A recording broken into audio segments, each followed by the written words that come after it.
سبحان اللہ العظیم، استغفر اللہ ربی من کل ذنب وخطیۃ واتوب الیہ، یا ستار العیوب یا غفار الذنوب یا کشاف الکروب واتوب الیہ۔ حاضرین کرام، قرآن مجید فرقان حمید کے چوتھے پارے سورۃ النساء کی آیت نمبر 3 کا، آیت نمبر 3 کا مختصر حصہ اس فقیر گناہگار نے اس وقت تلاوت کیا، جس میں اللہ تبارک و تعالی نے نکاح کے حوالے سے ارشاد فرمایا ہے۔ باری تعالی جل شانہ امان والو نے سورۃ النساء کی آیت نمبر 3 کا یہ جو حصہ ہے دوبارہ تلاوت کرتا ہوں۔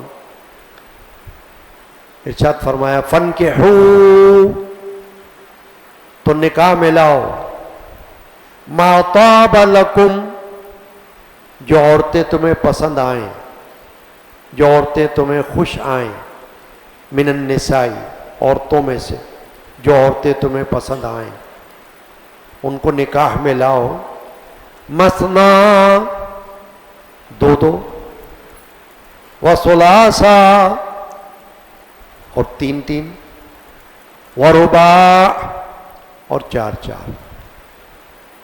یہ میں نے آیت شریفہ کا حصہ تلاوت کیا ہے، پوری آیت نہیں، آیت کا کچھ حصہ، جس میں صرف نکاح کا بیان ہے۔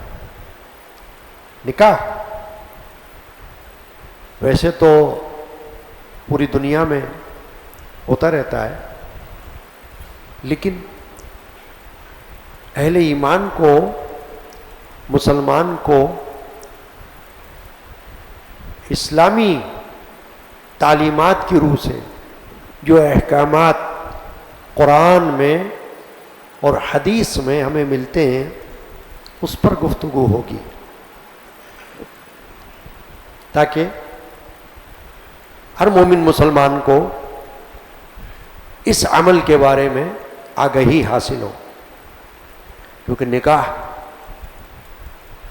ایک اہم عمل ہے معاشرے کا، جو عبادت کا بھی درجہ رکھتا ہے، اور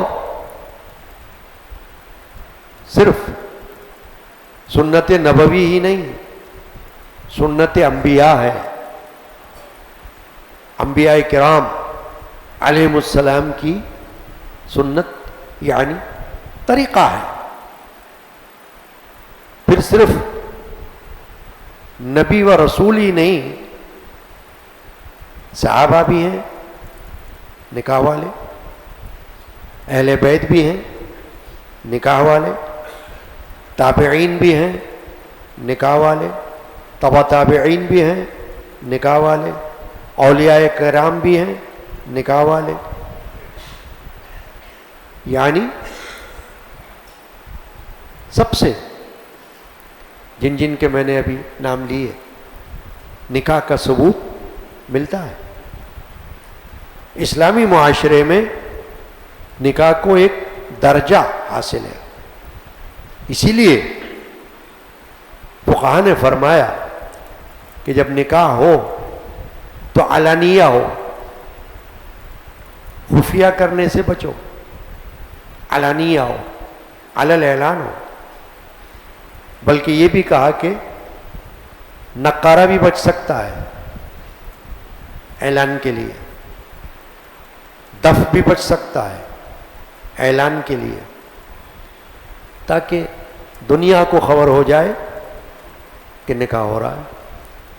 اور اسی لیے شرع میں یہ بھی ہے حدیث پاک میں کہ نکاح مسجدوں میں کرو تاکہ برکت بھی حاصل ہو، اللہ کے گھر میں نکاح ہو رہا ہو،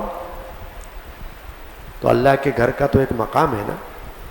جو عمل اللہ کے گھر میں ہو رہا ہے اور وہ شرع کے مطابق ہو رہا ہے تو اس میں اس مقام کی بھی برکت آ جائے گی جو اللہ کا گھر کہلاتا ہے.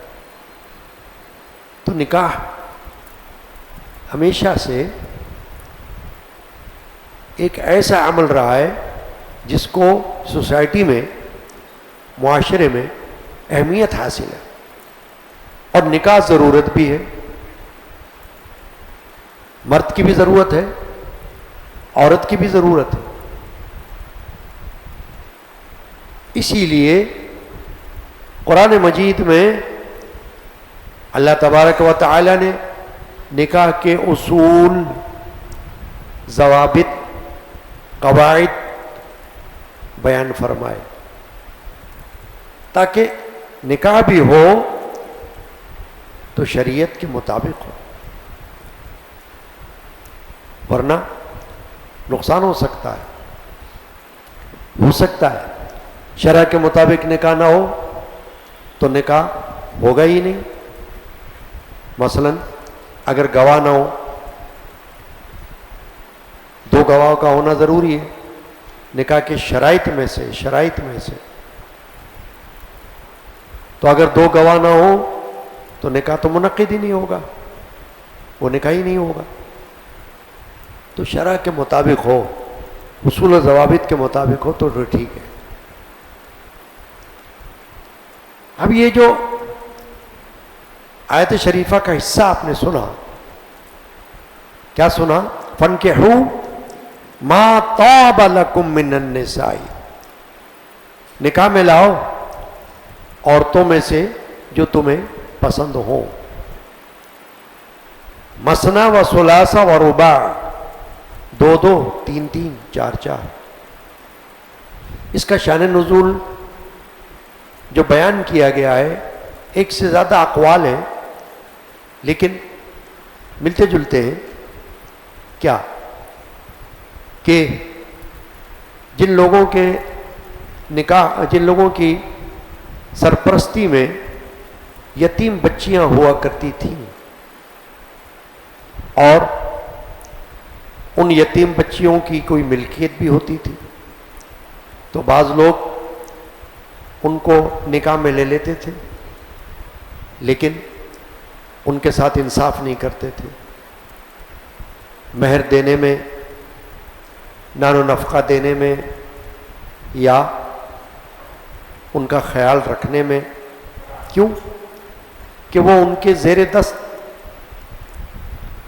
ان کی نگرانی میں ہوتی تھی تو وہ کچھ کہہ نہیں سکتی تھی، اس کا ناجائز فائدہ اٹھاتے تھے. تو اللہ تبارک و تعالی نے ارشاد فرمایا کہ اگر تمہیں ایسا لگتا ہے کہ تم ان کا خیال نہیں رکھ سکتے تو پھر ان کو نکاح میں مت لاؤ. اور خواتین موجود ہیں، مسلمان خواتین ہیں، ان سے نکاح کرو. یعنی عام خواتین مسلمان کی ہیں ان کی طرف جاؤ اور جو تمہیں پسند آ جائیں ان سے نکاح کر لو. شرع کے مطابق کرو، قاعدے کے مطابق کرو، اعلان کر کے کرو، سب کو خبر ہو کہ یہ نکاح ہوا ہے. فَانْكِحُوا فرمایا تو نکاح میں لاؤ مَا طَابَ لَكُمْ. مَا طَابَ سے مراد پسندیدہ، پسند. آج کے جمعہ کا موضوع بھی یہ ہے کہ اسلام میں پسند کے نکاح کی اجازت،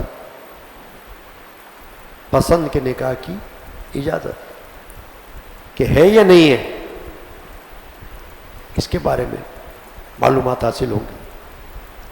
تو قرآن میں اللہ فرما رہا ہے فَانْكِحُوا مَا طَابَ لَكُم مِّنَ النِّسَاءِ، عورتوں میں سے جو تمہیں پسند ہو ان سے نکاح کرو. مرد کو عورت پسند ہو تو وہ نکاح کر لے، عورت کو مرد پسند ہو وہ بھی نکاح کر لیں. کوئی ممانعت اسلامی تعلیمات میں نہیں ہے. خاص کر بالغہ عاقلہ، یہ دو الفاظ اصطلاحات یاد رکھیں.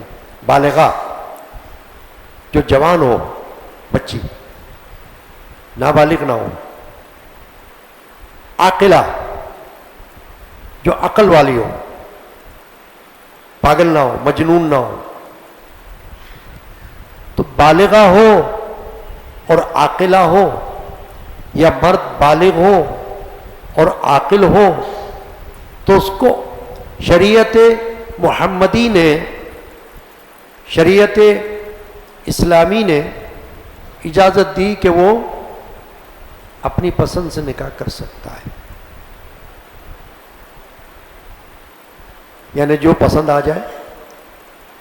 فَانْكِحُوا مَا طَابَ لَكُمْ، مَا طَابَ جس کا ایک مطلب یہ بھی ما حلّ، جو حلال عورت ہے، یعنی وہ تمہارے لیے حرام نہ ہو، محرم نہ ہو. ایسی عورت نہ ہو جس سے تمہارا نکاح ہو ہی نہیں سکتا لیکن تمہیں پسند ہے، تو ایسا نہیں ہو سکتا. حلال بھی ہو تمہارے لیے اور تمہیں پسند بھی ہو، تو تم اس کو نکاح کا پیغام دے سکتے ہو. پھر اس کی مرضی ہے وہ تمہارے پیغام کو قبول کرے کہ نہ قبول کرے. مرد اگر عورت کو پیغام دیتا ہے تو وہ تو پیغام ہے نا نکاح کا، جبر تھوڑی ہے. جبر تو کوئی ہے ہی نہیں، یہ تو پیغام ہے، پیغام نکاح، پیغام عقد. تو اگر قبول ہوگا یا قبول کیا جائے گا تو ہو جائے گا، نہیں ہوگا تو نہیں ہوگا. زبردستی کا نکاح نہیں ہوتا، مرضی پر ہے، پسند پر ہے، وہ مرد ہو یا عورت ہو. تو پیغام نکاح کا دینا مرد کو بھی جائز ہے، جس عورت کو چاہے مسلمان عورت کو دے سکتا ہے. شرط یہ ہے کہ عورت مسلمان ہو، مرد بھی مسلمان ہو، دونوں ایک ہی مذہب سے تعلق رکھ رہے ہیں تو نکاح میں کوئی ممانعت نہیں ہے. اب معاشرے میں ہمارے جو ہے وہ ایک دستور ہے کہ نکاح لڑکے کی طرف سے پیغام دیا جاتا ہے، یعنی مرد کے گھر والے لڑکے کے گھر والے پیغام دیتے ہیں لڑکی کو. یہ ایک رسم ہے، یعنی ایک دستور ہے. اسلام میں کوئی ممانعت نہیں ہے کہ پیغام لڑکی کے گھر والے دے دیں، تو بھی ممانعت نہیں ہے. رسول اللہ صلی اللہ تعالی علیہ وسلم کا جو پہلا نکاح ہوا تو پہلا نکاح اللہ کے رسول نے پیغام نہیں دیا تھا، ام المومنین حضرت خدیجہ کے ہاں انہوں نے پیغام بھجوایا تھا. حضور کی پہلی شادی، سرکار دو عالم صلی اللہ علیہ وسلم کا پہلا نکاح حضرت خدیجۃ الکبریٰ کے ساتھ ہوا. تو یہ پیغام اللہ کے رسول نے نہیں بھجوایا، اسلامی تاریخ یہ بتاتی ہے، بلکہ حضرت خدیجہ نے اپنی سہیلی کے ذریعے پیغام بھجوایا تھا. حضور نے اس کو قبول فرمایا. تو کیا معلوم ہوا کہ پیغام اس طرح بھی ہو سکتا ہے کہ لڑکی والے بھی دے سکتے ہیں پیغام، لیکن عام طور پر یہ ہے، اس کو ہم کہتے ہیں سوسائٹی کی رسم و رواج یا معاشرے کا طریقہ. تو وہ طریقہ یہ ہے کہ عام طور پر لڑکے کے گھر والے پیغام دیتے ہیں. لیکن فرض کریں گھر والے پیغام نہ دے، لڑکا خود پیغام دے دے تو کیا ہے؟ تو بھی ممانعت نہیں ہے، تو بھی پیغام دے سکتا ہے، کیونکہ یہ اللہ نے اجازت دی ہوئی ہے. اللہ نے اس میں یہ نہیں قاعدہ یہ شرط لگائی کہ گھر والے ہوں گے. ہاں البتہ یہ ہے کہ اگر اتفاق رضامندی اہل خانہ کی، اولیاء کی، اولیاء مانے ولی، سرپرست، گھر کے ماں باپ، جس نکاح میں راضی ہو اس میں برکت ہوتی ہے، اس میں برکت ہے. یہ علماء فرماتے ہیں. کیوں؟ کہ خوشیاں ایک خاندان کی ہوتی ہیں، پورے گھر میں خوشی ہوتی ہے. تو اگر اتفاقی طور پر، متفقہ طور پر نکاح کا پیغام جائے گا تو اس میں خوشی حاصل ہوگی، تو برکت ہوگی، سب شامل ہوں گے. ورنہ کیا ہوگا؟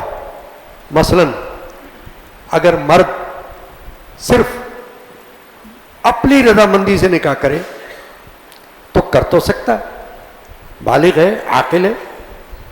لڑکی اپنی مرضی سے نکاح کرے کر سکتی ہے، بالغہ ہے، عاقلہ ہے، منع نہیں کر سکتا اس کو کوئی. باپ بھی منع نہیں کر سکتا ہے، ماں بھی منع نہیں کر سکتی ہے، روکنے کا حق نہیں ہے. مگر کیا ہوگا کہ جب وہ نکاح کریں گے صرف اپنی مرضی سے، ماں باپ شامل نہ ہوں گے، تو پھر کون شامل ہوگا؟ عزیز و اقارب بھی سوچیں گے کہ اس نکاح میں ہم کیسے شامل ہو سکتے ہیں؟ جن کے ماں باپ نہیں ہیں تو ہم کیا کریں شامل ہو کر؟ پھر تو یہ بھی بات آئے گی نا. پھر کیا ہوگا؟ وہ خود ہی کر لیں گے. جیسے کہ آپ دیکھتے ہیں بعض اوقات لڑکا اور لڑکی کوئی نکاح کرتے ہیں تو کورٹ میرج کرتے ہیں، عدالت میں جا کر نکاح کر لیتے ہیں. وہ نکاح تو منعقد ہو جاتا ہے، لیکن اس کی حیثیت کیا ہوتی ہے؟ پھر خاندان میں تو نہیں ہوتی نا. خاندان میں اس کو ایکسیپٹ نہیں کیا جاتا یا قبول نہیں کیا جاتا، اور اس کی جو پھر نحوستیں ہیں، جو بے برکتی ہے، وہ بھی سامنے آتی ہے. تو اس لیے کچھ چیزوں کو اپنے سامنے رکھنا شریعت کے اصولوں کے مطابق ضروری ہے معاشرے میں، اسلامی معاشرے میں، تاکہ کوئی ایسی نوبت ہی نہ آئے. یہ جو اللہ نے فرمایا فَانْكِحُوا مَا طَابَ لَكُم مِّنَ النِّسَاءِ، عورتوں میں سے جو تمہیں اچھی لگے ان سے نکاح کرو. اللہ نے فرمایا، اجازت دے دی.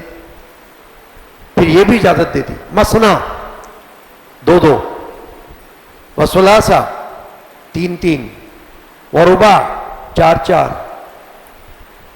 یہ اجازت دی، حکم نہیں دیا یہ کہ ضروری کرنا 4، ضروری کرنا 3، ضروری کرنا 2، نہیں.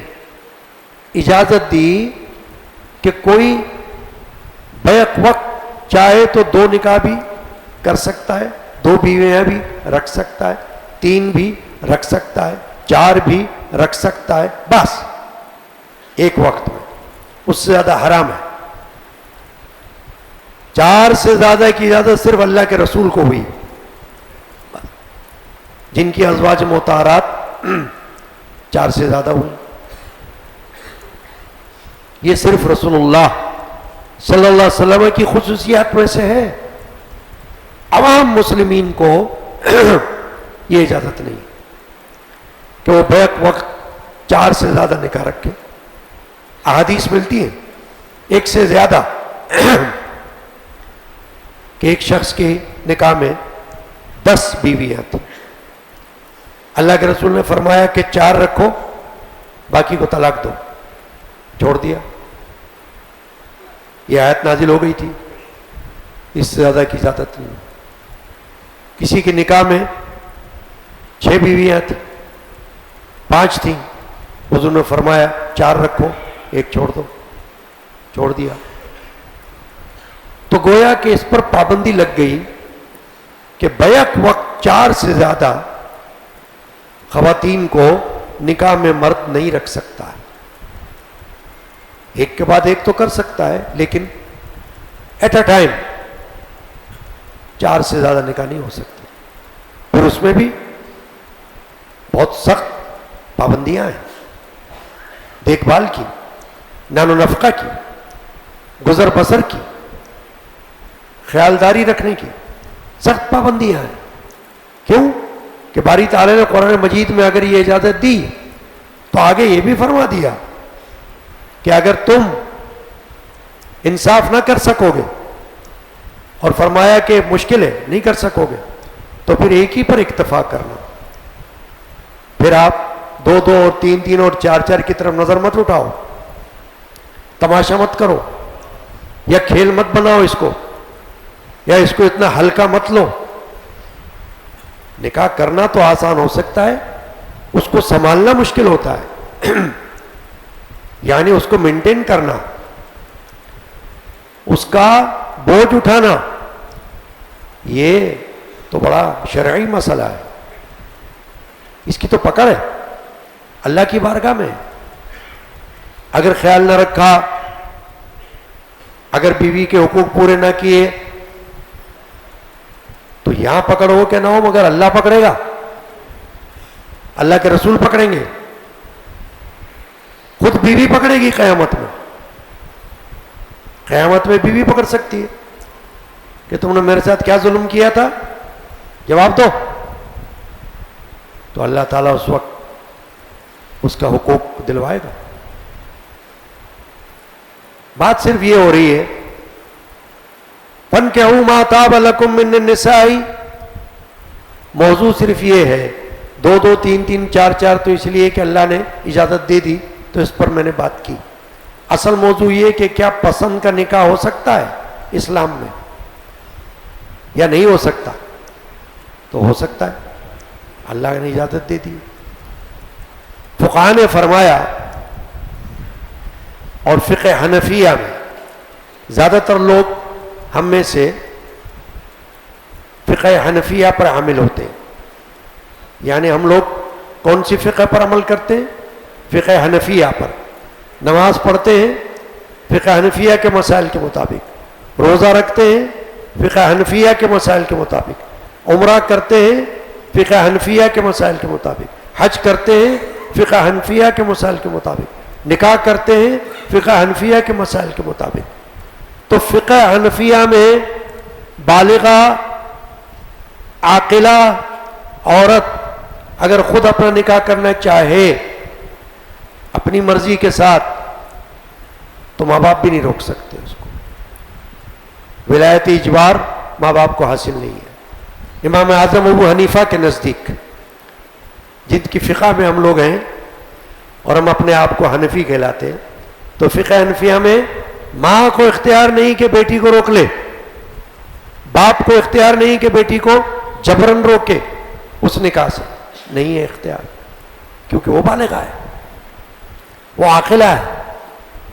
اپنا برا بھلا پہچان رہی ہے، کرے، پھر ذمہ دار بھی خود ہی ہوگی۔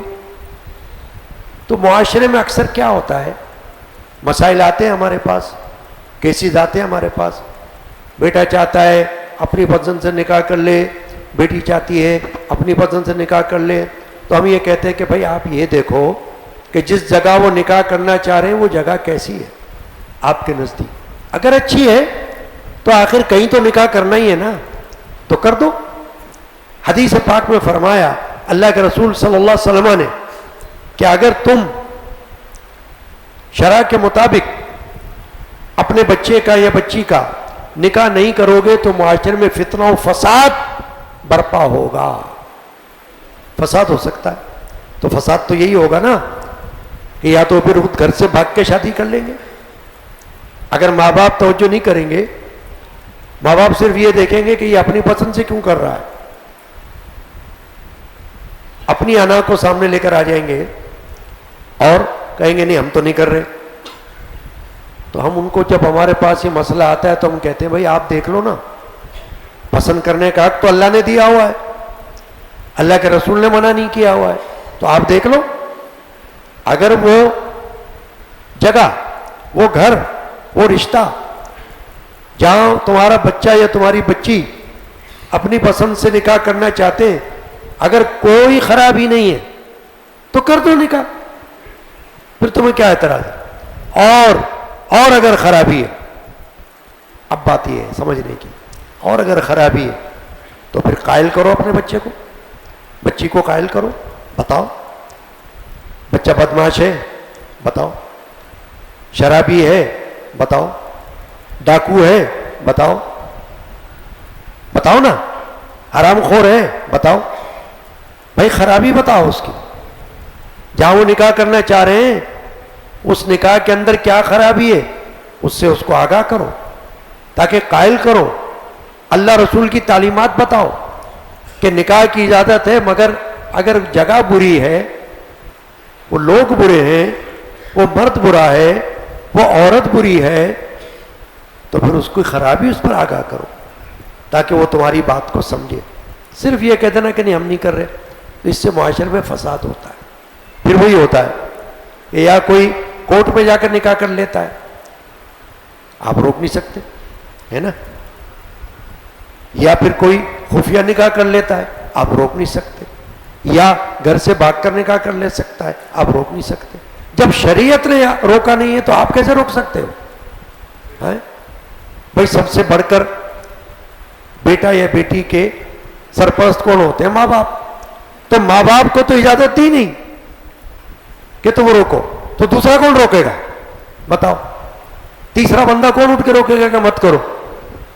ماں نہیں روک سک رہی شریعت کے مطابق، باپ کو اجازت نہیں دی گئی کہ جبرن آپ نہیں روک سکتے، اور جبرن نکاح بھی نہیں کر سکتے اس کا، کہیں رضامندی کے بغیر بیٹے کے یا بیٹی کے نکاح ہوتا ہی نہیں ہے، اگر وہ راضی نہ ہو تو نکاح ہی منعقد نہیں ہوگا جبرن۔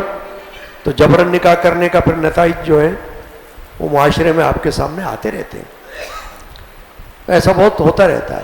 اس لیے دیکھنا چاہیے کہ جب کوئی لڑکا یا لڑکی پسند کا اظہار کرتا ہے اور شریعت کے مطابق کرتا ہے اور اس کو عمر کے اعتبار سے بالغ تصور کیا جاتا ہے، جو شریعت نے عمر رکھی ہوئی ہے، 9 سال رکھی ہے بچی کے لیے، 13 سال رکھا ہے بچے کے لیے، تو اگر یہ عمر ثابت ہو جاتی ہے تو اب وہ بالغ ہے۔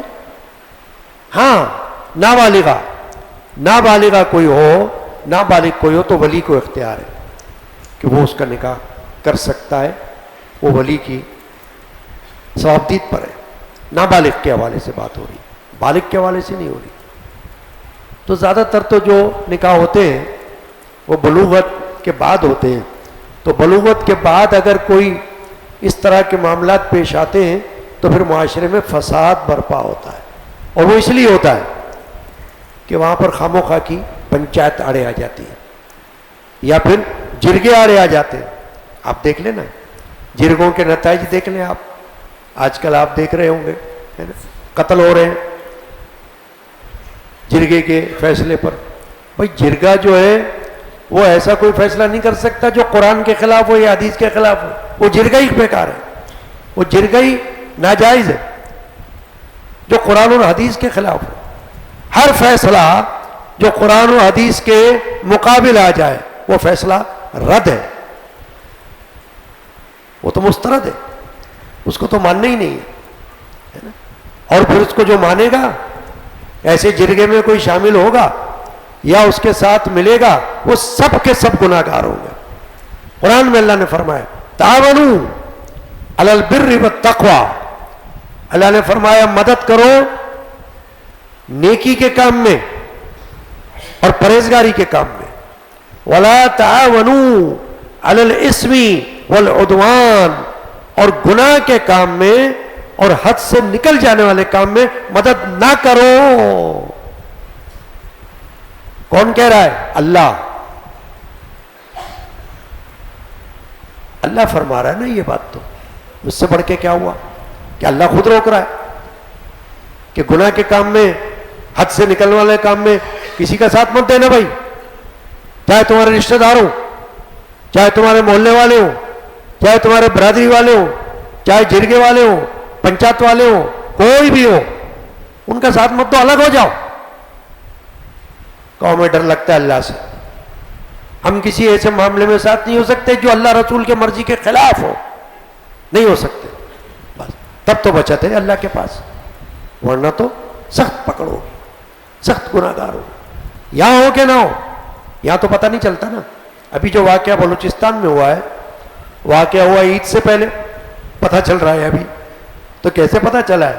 وہ تو ویڈیو جاری ہو گئی تو پتہ چل گیا، نہیں تو حکومت کو پتہ نہیں، انٹیلیجنس کو پتہ نہیں کہ کس کو مارا، کس کی جان لے لی، کس نے لی، کتنے لوگوں نے لی، کتنے لوگ شامل تھے، پتہ ہی نہیں چلا۔ اندھیر نگری دیکھ لیں آپ، ہے نا، ایسی اندھیری ہے کہ نہیں پتہ چل رہا۔ تو یہ ہے معاملہ، اس لیے میں نے یہ آیت شریفہ کا حصہ پڑھا، فَانْكِحُوا مَا طَابَ لَكُم مِّنَ النِّسَاءِ مَثْنَىٰ وَثُلَاثَ وَرُبَاعَ، کہ اللہ نے فرمایا اپنی پسند سے نکاح کرو، جن عورتوں سے تم چاہتے ہو، دو دو کر سکتے ہو، تین تین بھی کر سکتے ہو، چار چار بھی کر سکتے ہو، ضرورت کے مطابق تمہیں اجازت ہے، مگر قاعدہ شریعت کا، اصول شریعت کا، اس کو اپنے سامنے رکھنا ہے کہ نکاح بھی ہوگا تو طریقے سے ہوگا، ضابطے کے مطابق ہوگا، دو گواہ رکھ کر ہوگا تب ہوگا، ایجاب و قبول ہوگا تب ہوگا، ایسے نہیں ہوتا۔ چنانچہ اللہ تعالیٰ سے دعا ہے کہ اللہ پاک جو میں نے آیت شریفہ سورۃ النساء آیت نمبر 3 اس کا جو حصہ تلاوت کر کے صرف اس پر گفتگو کی ہے کہ کیا اسلام میں پسند کرنے کا جائز ہے؟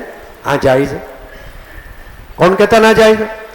اگر ناجائز نہ ہوتا تو پھر یہ امام اعظم ابو حنیفہ، علماء احناف پھر یہ کیوں فرماتے کہ اگر بالغہ اپنی مرضی سے نکاح کرنا چاہے تو مرضی تو پسند ہی ہو گئی نا، اور کیا ہو گیا؟ اسی کا نام تو ہے نا مرضی کا نام، مرضی کا دوسرا نام پسند، اور پسند کا دوسرا نام مرضی، جو بھی آپ کہہ لو۔ تو ما تابا کا ایک جو لفظ ہے وہ محلہ ہے، جو حلال بھی ہے اور پسند بھی ہے، تو کر لو۔ تو فقہ حنفیہ میں تو ماں باپ کو روک دیا گیا کہ اگر بالغہ ہے، عاقلہ ہے، بالغ ہے، عاقل ہے، وہ اپنی پسند سے نکاح کرنا چاہ رہے تو آپ کو جبر کا حق نہیں ہے۔ صلی اللہ تعالی علی سیدنا محمد وعلی آلہ وصحبہ اجمعین۔